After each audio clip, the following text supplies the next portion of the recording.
Hello everybody, good evening, good morning, good whatever it is where you are. I am going to be making a tier list today based on Mortal Kombat 1, not the gameplay. This is a story tier list about how much better each character has it under Liu Kang as Keeper of Time as opposed to Kronika. Now this is not going to include things, I will still mention spoilers, inevitably it will happen. But this is not supposed to be... Why is that picture of Havik here? I already have a picture of... Why is that picture of Havik there? This is going to be specifically about what Liu Kang's intentions were for each character. So this is not going to include what happened after the benefactor approached Shang Tsung. Alright, this is what Liu Kang intended to happen. Alright, and starting out first, we have Ashra. Now, Ashra didn't even exist in the NRS timeline, but it was still Kronika's timeline in the Midway era. They just didn't know she existed yet. Alright, so if we take Ashra, she's basically the exact same. There's really not too much happening, although we can infer from one conversation between Ashra and Geras, I'm going to go take my cat and absolutely crumple her into a ball if she does not fucking stop with that cupboard. For the record, that sound is my cat taking the cupboard where her food is and just like slamming it until I feed her. She's been fed. Moving on. Now there is one conversation between Geras and Ashra where he says this. Geras says I have never achieved absolution. I intend this timeline to be different. Implying that Liu Kang actually intends for her to find her absolution. So I'm going to say she's doing much better. Probably in this timeline. No assumption on whether or not that will be true, but it seems that's what Liu Kang wants.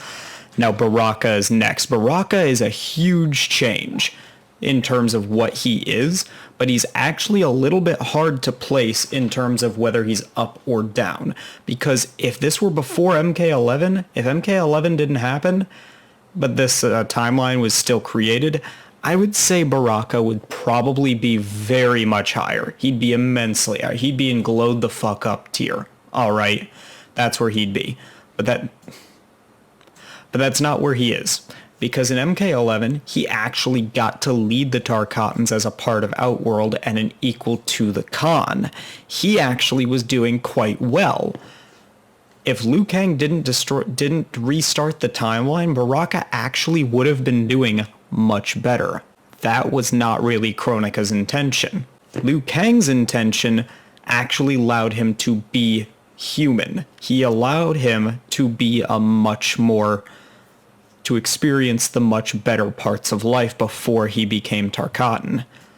So I'm actually going to put him in doing much better tier instead of glowed the fuck up. I kind of changed my mind a little bit through that explanation. I was kind of considering putting him in done dirty, because either way he became a proud Tarkatan. But in this one he kind of hates what he is, but he's like raised up more. I think? I'm not sure. It's hard to tell. Like, because he's a good guy. Okay, in terms of NRS, him being a good guy and getting his own chapter, he'd be doing much better. But in terms of the story, he's actually kind of low, now that I think about that. He's kind of low because he was a proud Tarkatan leader, now he is not. He's still a Tarkatan leader, but now he kind of wants death. Alright, General Shao. Now General Shao is probably one of the more interesting case files because you have Liu Kang's mortal enemy, arch nemesis. Alright, the murderer of his friend. But he gives him esteem? He gives him praise? He gives him a life of honor? And makes him an actual patriot. Like this Shao Kahn, or this General Shao, is actually an intelligent character. Much more so than you might expect from the character in the NRS era, who was usually just a, kind of a moron. But very brutish. I'm going to say he's actually doing much better. I'm going to say that he is doing much better if you ask me. Geras is doing much better as well. I don't know why his background is white, don't ask me. But he's definitely doing much better because he has almost the exact same role now as he did before. But the difference is, it's made clear in the story, Liu Kang allowed him to choose that. He created him and then allowed him to choose. I think that is heavily implied. So I'm going to put him in doing much better because he's actually doing what he wanted. Alright, Havik. We're not going to talk about Havik just yet. You go over there with the other picture of yourself. We'll talk about Havik later. Moving on. Because Havik is pretty... He's probably the content of this video, I'm not gonna lie. I've got some thoughts on Havik. Alright, Johnny Cage. Johnny Cage, basically the same person. I'm not gonna lie, he's actually not too much different, I don't think. Except that he trained with the Shaolin, I guess. In fact, they took away his glowy powers, so he doesn't even quite have the potential he used to be. So you know what, I'm gonna say he goes down. He definitely goes down. Alright, Kenshi? Kenshi is almost the exact same as he used to be. The only difference is it was Molina who blinded him completely by accident. Although, again, if I'm doing it by Liu Kang's intention, Liu Kang actually wanted him to be up here. If not up here, he never wanted him to become a fighter and he never wanted him to become blind. He wanted him to, like, bring the criminal underworld of Japan, you know, back to an honorable state, which would be way better for him. And he gets to keep his sights, but he never gets his telekinetic powers. It's really kind of depends whether you think it would be better to have crime solved for an entire country, or do you want telekinesis? You want either or. I would say glowed the fuck up. Actually, not quite. I would say doing much better in terms of Liu Kang's intention, because the whole blinding and getting Sento, that didn't even happen until long after the Shang Tsung thing. Katana. Okay, so here's the thing. People probably would expect me to put Katana down here because she's the retainer to her sister. Alright, Molina is the Empress, Katana is her retainer, and then later, I think after the story, she's like Supreme Commander. But here's the thing. I don't personally believe Katana ever wanted to be Khan. Katana was forced into Outworld originally, and then because of just the events of MK11, then she became Khan out of circumstance. I would say she actually glowed up because Liu Kang did not want her to be Khan, and neither did she. She didn't ask for that. So he made her born after Molina because Molina actually wanted to be Khan, which is why Molina goes up there. She wanted to rule Outworld in Shao Kahn's place, and now she actually has that. Whether or not Sindel died didn't matter. She was eventually going to, and then Molina was going to be Khan anyway. So that actually has nothing to do with the story. I'm going to say that. Katana, though, these two actually are where they want to be. Both of them. Now, Kung Lao always wanted to be the number one in the series. He always wanted to be Liu Kang's better or proven his equal. And I think in this timeline, he kind of got that. In fact, I'm going to say up here. Not many people are going to be in business as usual, and that's the point. They're supposed to be changed people. But Kung Lao never really learned humility, and so he lost to Raiden. But Liu Kang did give him the chance to get what he wanted. He failed, but he did get the chance to get exactly what it was that he wanted. So I'm going to put him in doing much better, and we're going to move on. Mei. Now, Mei didn't exist in the NRS timeline aside from one cameo as a refugee in MKX, and I think it was the same person who played her face model, because she looks very similar. I don't really think... Well... Actually, to be honest, we're going to put her down here. We're going to put her down there, because I just realized that even before the story, she actually was screwed. Because she was born Umgadi, the first to quit the Umgadi because Jared was killed on her watch. Now later on, in Tanya's ending, it's revealed that it was actually a conspiracy against her. But we don't know whether or not that was really Liu Kang's intention because they're very ambiguous on how much control he actually has. But it's a bit weird that she became the first constable and literally is hated by almost all of the important people in Outworld. So she goes down there. I'm tempted to actually put her down there. to be honest, but not yet. No, we're not doing that just yet.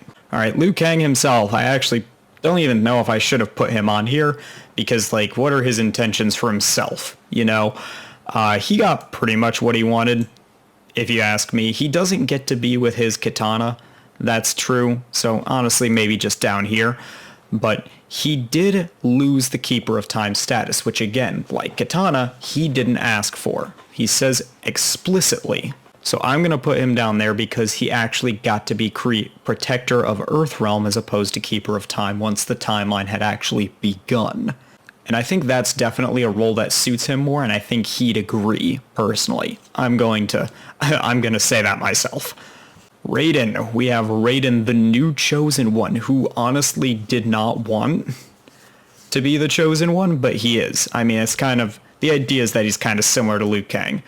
But he's not the Protector anymore, he's the Chosen One. It's kind of hard to really say whether or not he's doing better based on what he wants and what Liu Kang wanted, because it's hard to tell what old Raiden would have wanted. But new Raiden does not want to be champion, but he is. He's just happy to serve Fang Zhan by serving Earthrealm. So I would say actually I'm putting him in business as usual because he's kind of the same as old Raiden in that respect. He is in another way the Protector of Earthrealm. Just kind of different. He kind of wound up where he was in a weird sort of way. Should really put him up here because he gets 50% damage off one combo, but you know, we'll forget about that for now. Alright, we have Rain. Now Rain is interesting. I've said a lot of these are interesting, but Rain is really interesting because before he was a half-god. That's why he controlled water. In here, it's because he practiced water magic. He is actually skilled. And the High Mage of Outworld, which actually in terms of legitimate status, I think is more than he ever got in the old timeline. Aside from the demigod title that everyone just kind of scoffed at anyways, he actually didn't have that much, and now he does. And if it wasn't for what happened in the story, he probably would have remained a humble high mage. He's kind of everything he wants to be, and he had a family, which he didn't get to have before since Sindel called him, you know, the son she never had, or she considered him a son. Oof. We have Reptile. Reptile's like Baraka in that he's very interesting. He finally got to keep his people. The Zaterans are doing much better. They're not extinct anymore, and he's not searching for them in a futile effort. But they ran him out, and he was kind of branded a traitor, or a fugitive of some kind. They don't like him, that's the point. Is it better to have your people survive and not like you than to have them all be extinct?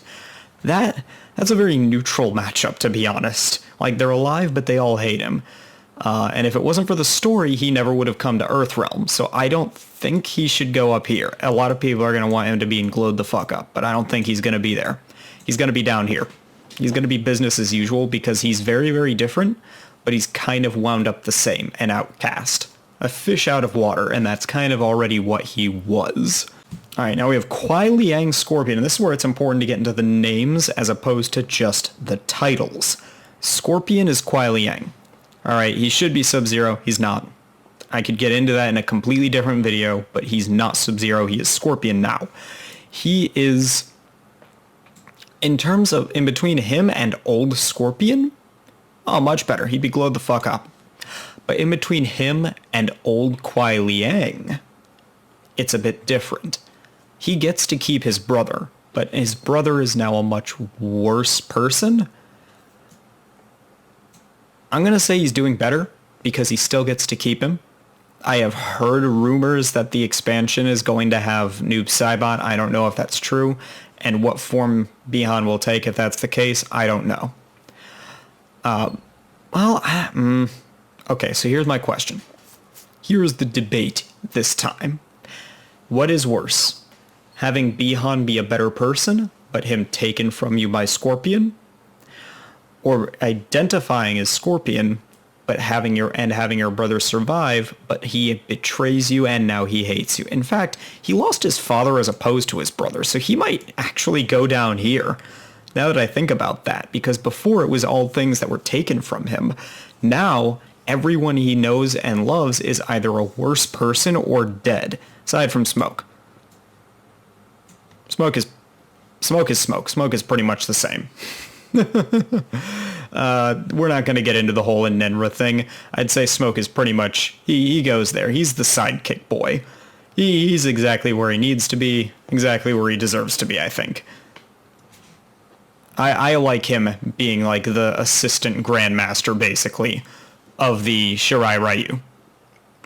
In fact, he kind of goes up here, I'm not going to lie, because he does have a little bit of a bump in status. And here's the thing. I said at the beginning that I wasn't going to include the things from the story, just Liu Kang's intention. That still probably would have happened. Because in the story we find out, Bi-Han allowed the Grandmaster, their father, to be killed. He allowed him to die in some kind of accident. Which means that inevitably, if his lust for power ever became a thing, the split between Bi-Han and Scorpion was always going to happen. Alright? So I think what happened in the story was always going to happen. I'm going to put Sub-Zero there for now, because I'm not sure where to put him. Let me think about this. So Bi-Han wasn't killed. And he gets to stay Sub-Zero. In fact, he gets to become the Grandmaster, which honestly might put him up here. But he uses it terribly, and he winds up he doesn't wind up losing that status, but he loses his brother. I'm still going to keep him up there, actually, because here's the thing. Unlike old Bi-Han, I don't think that this Bi-Han ever cared about Kuai Liang all that much. They imply in some intro conversations, which are much easier to take as canon this time than they used to be. Let me tell you that. It's implied that Bi-Han and Kuai Liang used to have an actual connection. Like they were close, but they're not anymore. So I think he actually gets put up there. I think that Kuai Liang definitely got like the brunt of that deal, if you ask me.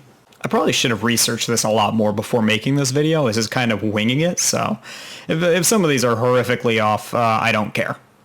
I'm just making this for funsies. And this is partly to talk about this boy right here. Alright.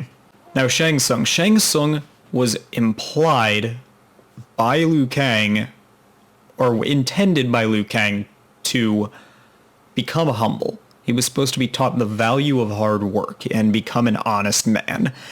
That failed horribly, but that's what he wanted. He wanted Shang Tsung to become a normal person. Quan Chi's render isn't out, so he's not on here, and I'm not putting him on here. Shut up.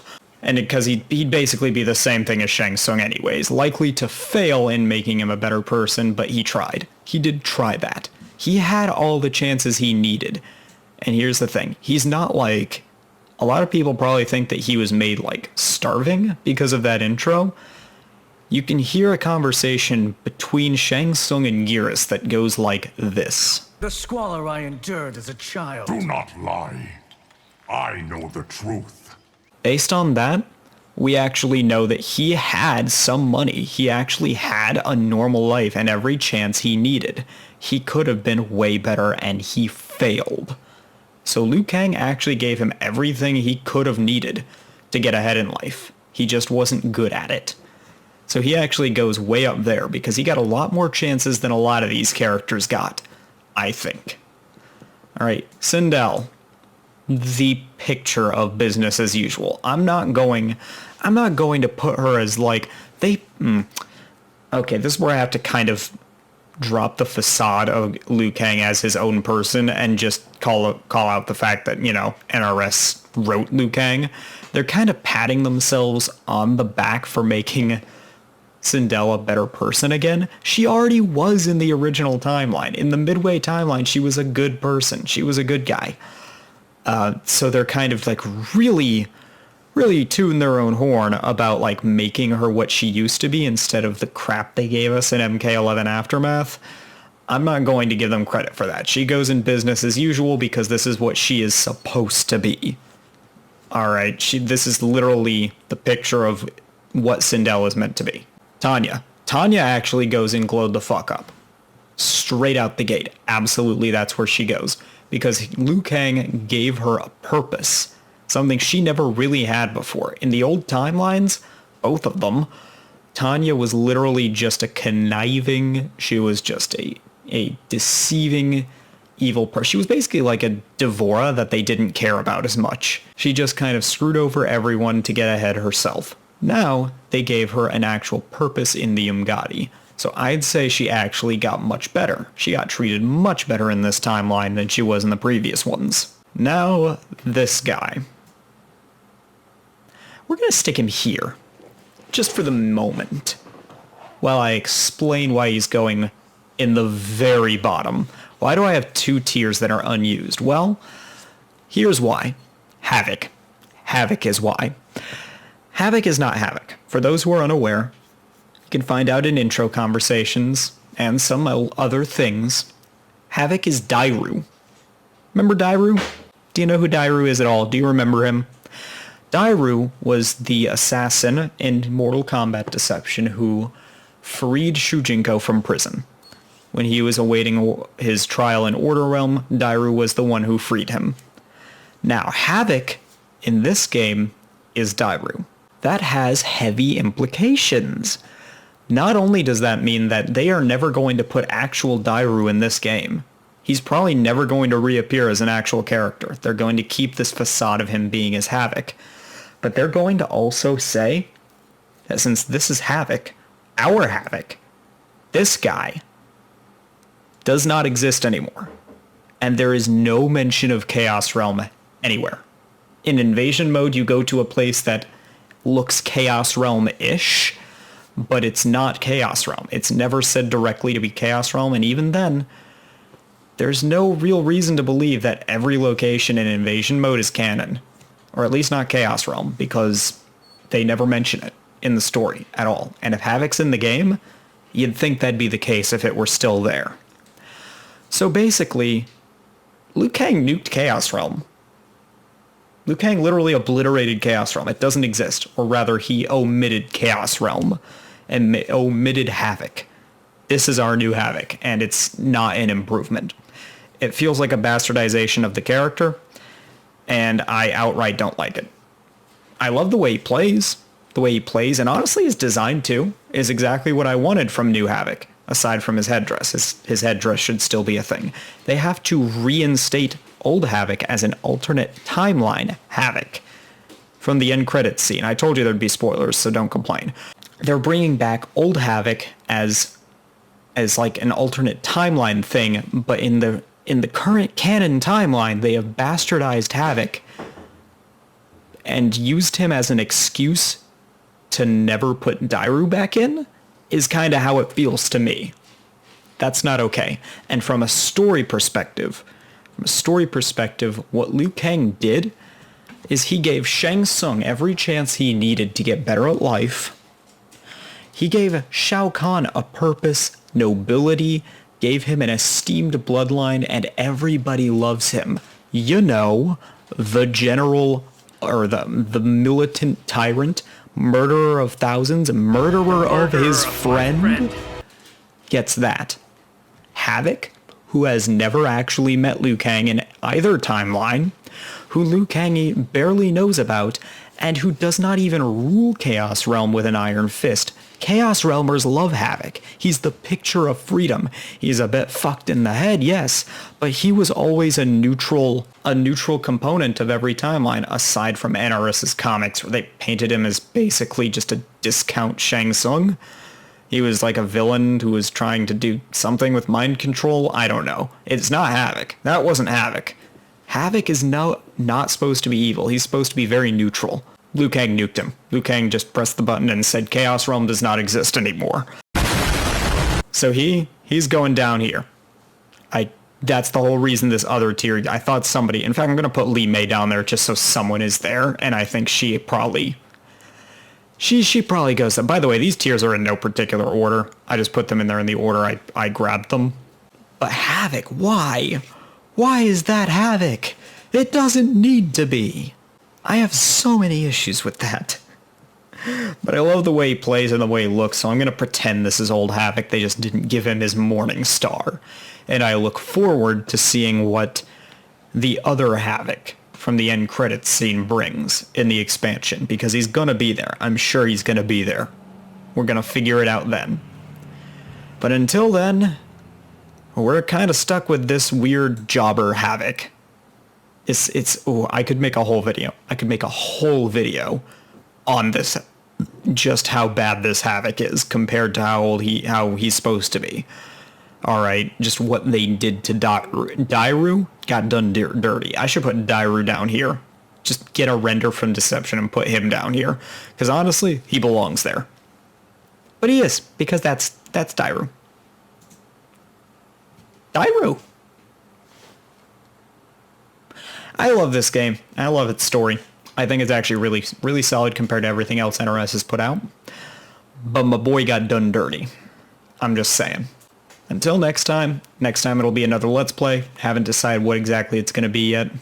But till then, this is Charge 6, signing out. And also, I hope you enjoyed. I genuinely hope you enjoyed listening to me rant about Havik and all this other stuff, alright?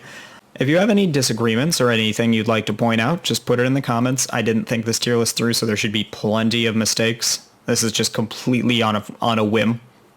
But if you got something to say it in the comments. Like if you agree, like if you disagree, it doesn't matter. I just wanted to entertain. So, this is Charge 6, signing out.